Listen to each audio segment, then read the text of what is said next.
going to call the meeting of the Social Services Committee to order.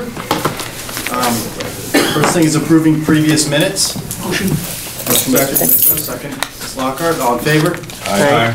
Opposed? Passed unanimous. Okay, under current business. Number 1 on the agenda, authorizing agreements regarding moving and storage services for eligible temporary assistance recipients. Commissioner McLean. Good evening. Yes, we're asking for permission to enter into agreements with a couple moving and storage companies. We're required to do this as part of our, for temporary assistance eligible individuals.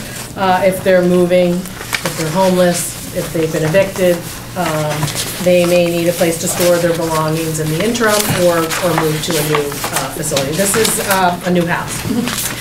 This is 47% federal, 19% state, and 34% county reimbursed up to $150,000 a year.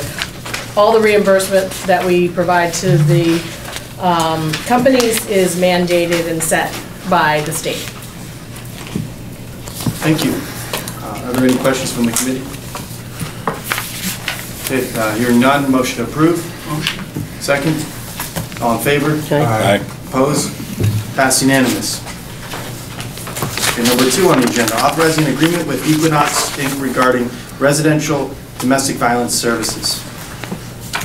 Yep, we're asking to renew a contract with Equinox for their residential component of their domestic violence services. This is for their domestic violence shelter, and it has up to 30 beds capacity.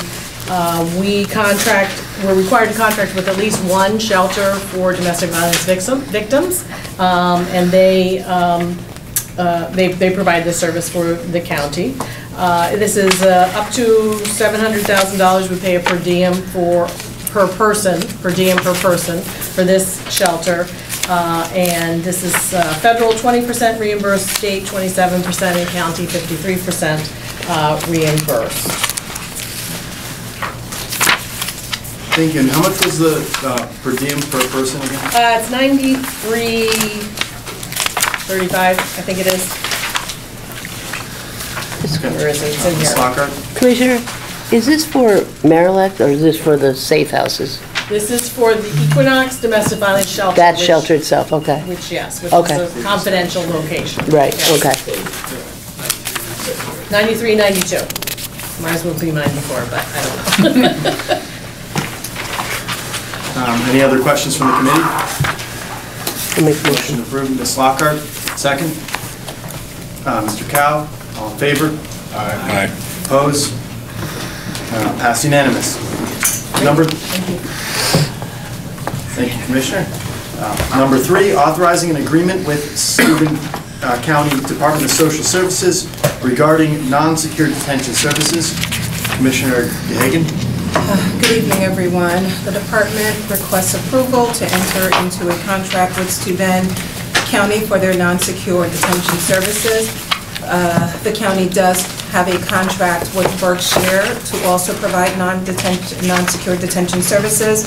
The Steuben is a contingency plan if for some reason we might not have capacity with Berkshire, and or sometimes if a youth is in need of non-secure detention and there might be a conflict with another youth that is housed at Berkshire non-secure, then we have the option of being able to utilize Steuben County. Thank you. I may have asked this before, but can you explain what situation would lead a youth to go into non-secure detention as opposed to a secure detention facility? Well, first and foremost, they have to be at least a JD or a JO, or we also have specialized secure detention for our AO population. So if someone is a PINS youth, a person in need of supervision, they cannot go into secured because of the regulations in regards to that. In terms of why a youth may be placed at non-secure detention, they may have a warrant and they may be picked up on the warrant, and so until they appear in court, it may be determined that that is the safest place for them to be until they appear in court. It could be that in terms of having a resource in the community for them to be able to remain safe is not available, and so non-secure detention is utilized as another option. Okay. I mean, it seems like it's preferable to secure detention when possible, so. Well, it's certainly. For that, it's, you know. It's always the least restrictive environment, so absolutely, if there's an opportunity to utilize non-secure as opposed to secure, that is the preference. Yeah. Thank you. Any questions from the committee? Motion to approve? Motion. Mr. Camiso, second. Ms. Lockhart, all in favor? Aye. Opposed? Passed unanimous. Okay, number 4, authorizing agreement with Berkshire Farms and Family Center regarding non-secure detention services. Yes, so this was the aforereferenced contract with Berkshire for, again, the non-secure detention services. We actually have an 8 reserve bed with Berkshire for the utilization of non-secure detention services. And so this is our primary resource when there is a need for non-secure services. They currently have a facility in the Glenmont area on River Road, as well as we utilize Middletown for the females population. Thank you. Are there any questions from the committee? Hearing none, motion to approve. Ms. Lockhart, second Mr. Cowell, all in favor? Aye. Opposed? Passed unanimous.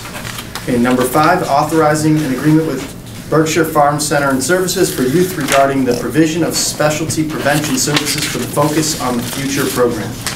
Yes, so Focus on the Future is one of the contracted programs that we have for those families, in particular those older youth, where there are identified concerns in terms of their behaviors, and either they are at risk of going into foster care, or maybe they might be in foster care, and this is an intervention that we can provide to help mitigate the length of stay in foster care and to have them safely return home.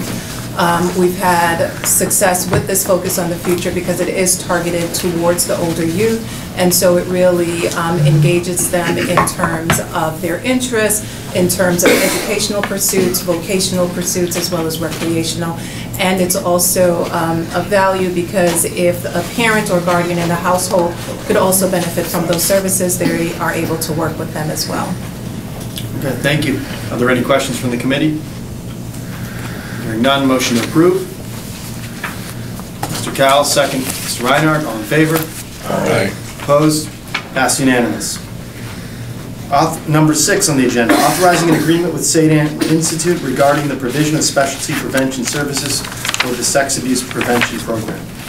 So yes, so for those families that are in need of clinical services because of concerns that have come about in regards to sex abuse, St. Anne's is able to provide targeted clinical sex abuse services really to really target in and address what may have been the trauma that occurred as regards to that sexual abuse, and how to be able to have strategies and resources to be able to continue to move forward. Thank you. Any questions from the committee? Hearing none, Make a motion. Motion to approve, Ms. Lockhart, second. Mr. Simpson, all in favor? Aye. Opposed? Passed unanimous. Down to number 7.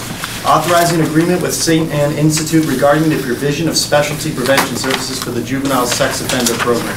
Yes, so this would be the counterpart to the clinical services. This is targeted towards the person who is the perpetrator of the sexual abuse, and recognizing that there is a need to also have interventions and services to address what may have led up to the person committing the act, and how to be able to mitigate against any future incidents.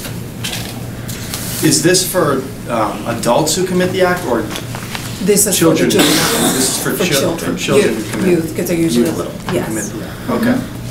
Okay. Adults, I assume, would go through the criminal justice system.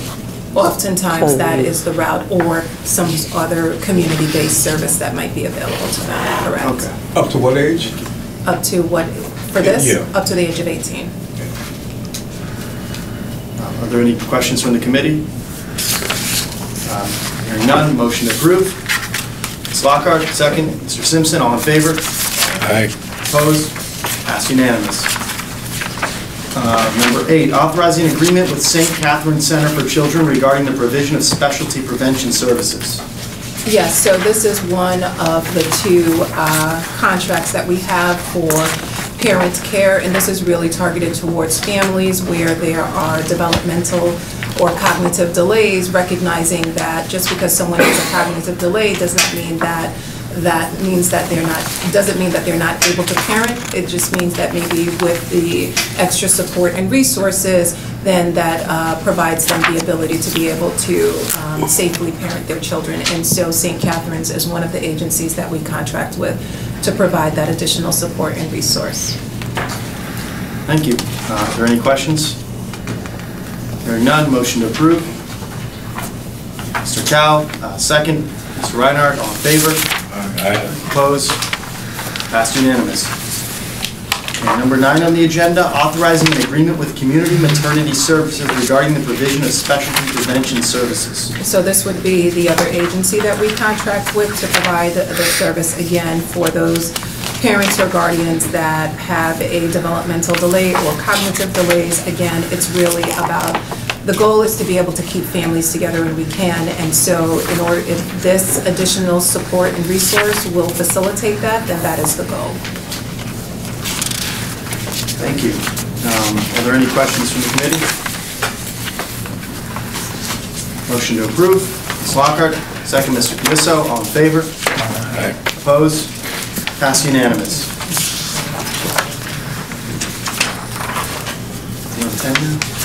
Number 10 on the agenda, authorizing an agreement with Parsons Child and Family Parsons Child and Family Center regarding the provision of clinical prevention services with community and recreational supports. Okay. This, along with number 11, 12, and 13, are all part of our clinical services. So I didn't know if you wanted to take them individually or if you wanted to do them as a group. That's this 10 through which 10 through 13. Through 13? I'll make a motion that we... Yeah, we can do it together. Motion by Ms. Lockhart, second Mr. Simpson. All in favor? Aye. Opposed? Okay, passed unanimous that we're going to group 10 through 13 together. Okay. So this is for our clinical supports, which is the largest area in terms of the number of available slots that we have when it comes to our prevention services. And it's providing families with a clinician as well as case management support. Again, the goal is either to prevent children from entering foster care or to support a family where a child has been removed to the home to facilitate them being able to return to the home in a more timely manner. And so the clinician meets with the family on a weekly basis. The case manager is there as needed for that additional support. And again, the goal is to address whatever the identified concerns were that brought the family into contact with our systems and to help support them to the point where they're no longer involved with our department and they're able to maintain themselves with less support. Thank you. So how does a family generally get referred to a program like this? So with prevention, the criteria for prevention is that they have to be at risk of entering foster care or they're actually in foster care. So the referrals can come from a multitude of places. It can come from within, internally, if a report comes in through our CPS investigations unit and it's determined that there is a need for the family to be linked to prevention services. The school districts, if they are interfacing with a family and see concerns, they are able to make a referral. Any community person is able to do so. So if a law enforcement agency feels that a family could benefit from prevention, they are certainly in the capacity to be able to make a referral. So they would generally make a referral to Child Protective Services? To our centralized unit for our prevention unit. So we have a single point of access in terms of our prevention. And so that would be the nexus, if you will, for being able to facilitate those referrals. And we certainly do a lot of external information and education and awareness in regards to the availability of prevention, whether it's through our work with probation or our work with the school district or our work with the committees that we interface with the judges and the court system. We certainly want to make sure that people are aware of the availability of these services. Okay, great. Yeah, it's good to have an idea, helpful to have an idea of where, how the process works. So there's 4 separate contracts with 4 different Providers. organizations, providers. So Yes. is there a priority of which provider you use, or? One, based on availability, so, we're looking at capacity and who may have availability of slots. We'll take a look in terms of where the family resides and whether or not that's a factor in terms of which agency we'll utilize. With Trinity, for example, they have 80 slots. 15 of those are specifically for families where substance use is the primary concern. So we'll certainly try to target those families towards Trinity for those services. But at the end of the day, the clinical slots are the ones that are usually filled up. And so a lot of it is really just capacity and who has openings as well. Okay, makes sense. Thank you. Are there any questions from the committee? Who'll make a motion? Oh, Oh, I'm sorry. So what happens if all the slots are filled and you have a family situation where there's been a referral, you think it's a good case, what happens next? So every 6 months, we are reviewing the progress on the cases to determine if a case is ready to be closed out or if there is a need for ongoing involvement. We also have the ability to go over 1 to 2 slots if we find that an agency is at capacity and there is a need for a family to have immediate access to those services. Additionally, we utilize community-based services, so if we do not have immediate access to a prevention slot, then we will look to see what other services we might be able to link that family to. But at the end of the day, we recognize that if a family is being referred to prevention, that there is a need, and so we're really looking to see how we might be able to manage to be able to not have them wait for the linkage to those services. Does that happen very often, where you have a lack of slots? No, actually, I will say for where we are right now, we have been able to manage, and so we are near capacity, but not at the point where anyone is waitlisted. Thank you. Are there any other questions from the committee? Hearing none. Motion to approve. Mr. Reinhardt, second. Ms. Lockhart, all in favor? Aye. Opposed? Passed unanimous. And that was 10 through 13. So now we'll move on to 14. Authorizing an agreement with St. Catherine Center for Children regarding clinical prevention services with community and recreational supports, Burton Knox Westerlo Connections Program. This is actually another clinical program, but this is specifically targeted to the Burton Knox Westerlo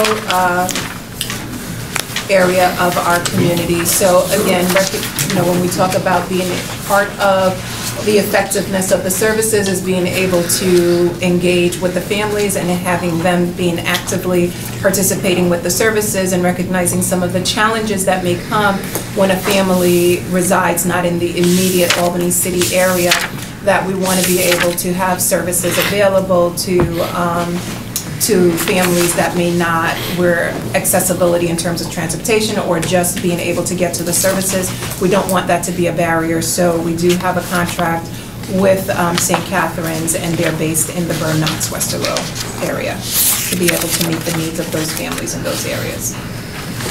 Great, it's good that you have that program, because I know it's much harder for people in rural areas to access services. Any questions from the committee? I'll just reiterate what you said. It's really good that you have services for children. Yes, now we recognize that there's a need to be able to service families regardless of where they reside. Motion to approve? Mr. Camiso, second, Mr. Reinhardt, all in favor? Opposed? Passed unanimous. Number 15, authorizing an agreement with LaSalle School regarding the provision of juvenile justice prevention services.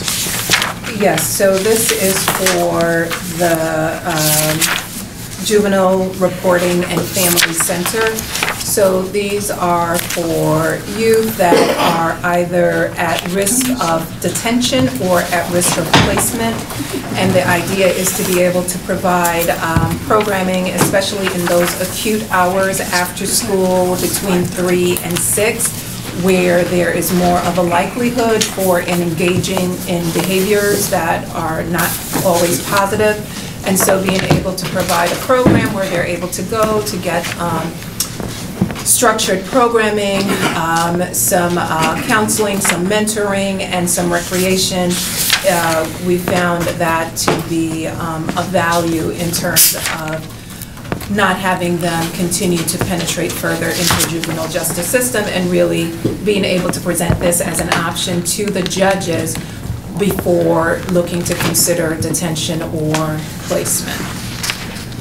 Thank you. Are there any questions from the committee? Can I get a motion to approve? Mr. Reinhardt, second. Mr. Cow, all in favor? Aye. Opposed? Passed unanimous. Number 16, authorizing an agreement with Berkshire Farm Center and Services for youth regarding the provision of juvenile justice prevention services for the home program. Yes, so the Home Run program is a school-based program, and so Home run, not rum. It's not a liquor program. then we'd probably have a witness. It says rum. Oh, does it say wrong? It's a typo. Making sure you're not Spell check. helping people. Well, spell check wouldn't help us there. But no, it is Home Run. Home run. Sorry about that. And it is a school-based program, so the worker is co-located in a school.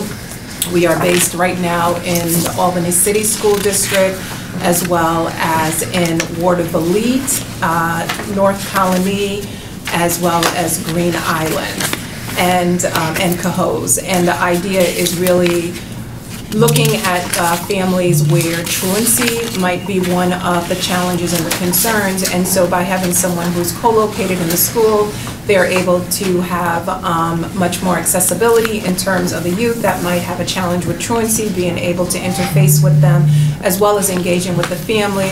While it is a school-based program and truancy is definitely one of the central issues for this program, it's not limited to that, so it's not as if they go into the home and there are other concerns, the focus is just on truancy. We want to make sure that it's still comprehensive, but definitely school concerns, including truancy, suspensions, things along those lines are part of the focus of this program. Ms. Lockhart? Commissioner, is it South Colony or North Colony? It's North Colony, and we rotate, so whereas with Albany City and Cohoes, there is someone who's actually co-located there. With the North Colony, the person is able to go there as needed because the numbers aren't as high for North Colony. Right now, we have one family that we're serving in North Colony. We have 8 in the city of Albany. We have 7 in Cohoes, and we have 2 in Ward of Elite. It just said South Colony in here, that's why I was curious. Did it say South Colony? Yeah, that's why I was wondering. Okay. Because I know South Colony is pretty receptive to that, stuff. Yes, and so it probably says South Colony because we've serviced South Colony So in you the wrote past. it? So I gotcha. we have schools that, based on the tendency to get a higher number of referrals, that's where the person will be co-located. Good, okay. But they're also able to go to other schools as needed if we Within the get a district, referral. right? Good, thank you. You mentioned the city of Albany, but I don't see that school district listed here. Does the program serve the city of Albany? That's actually one of our primary Okay. schools that we're co-located in. So we said Home Run, we did Rum, didn't have Home City of Run. Albany. All right, we'll fix that. Okay, All right. thank you. He's up in the round.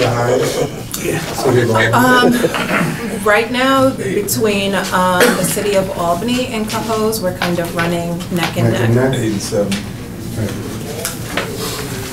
I'll make a motion. Motion to approve, Ms. Lockhart, second, Mr. Simpson, all in favor? Aye. Opposed? Passed unanimous. Okay, number 17, authorizing an agreement with Cornell Cooperative Extension regarding the provision of juvenile justice prevention services. Yes, so we have a contract with Cornell Cooperative Extension to facilitate the Strengthening Families program. And so it's a twofold program where it works with both the adults and the youth in terms of facilitating communication in terms of whatever the challenges that might be affecting the interactions between the family and youth. And in addition, there are programs that are targeted towards the youth, such as 4-H related programs, in order, again, to provide a recreational component for the youth as well. We do target this program for our families that are involved with family treatment court, the juveniles that are involved with family treatment court, but they're also open to our families that are coming through our child protective doors as well. Thank you. Are there any questions from the committee? Motion to approve. Mr. Powell, second. Mr. Reinhardt, all in favor? Aye. Opposed? Passed unanimous. Thank you. Thank you, Commissioner Hagan. Motion to adjourn. Mr. Reinhardt, second. Second. Mr. Simpson, all in favor? Aye. Opposed? Meeting is adjourned.